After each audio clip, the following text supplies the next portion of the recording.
I'm going to back up with the cars using my jury-rig kludge of binding them together with a wire but from axle to axle. Let's find out. Just wheel it back up through a couple of turnouts onto the I don't know what the proper term is when the train drops off cars. Arrival track? Yeah, it must be the arrival track. Okay, and that's what this will become for operational purposes. All right, very smooth on the Cato track, and so far so good. All right, let's flip those points.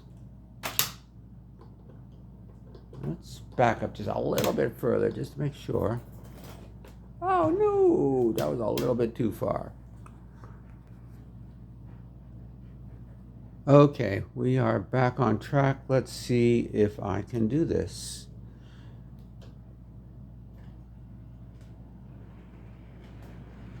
So I'm going to pull up past.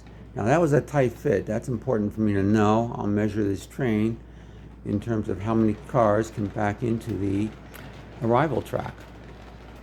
Now what I'm going to do, the acid test, is I will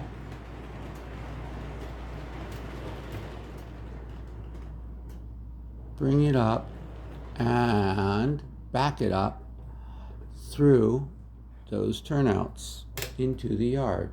Should already be in position. Let's see if I can do this without a derailment.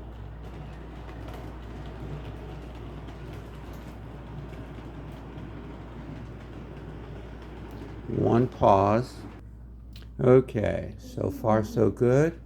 I just had to move another car out of the way using giant hand action.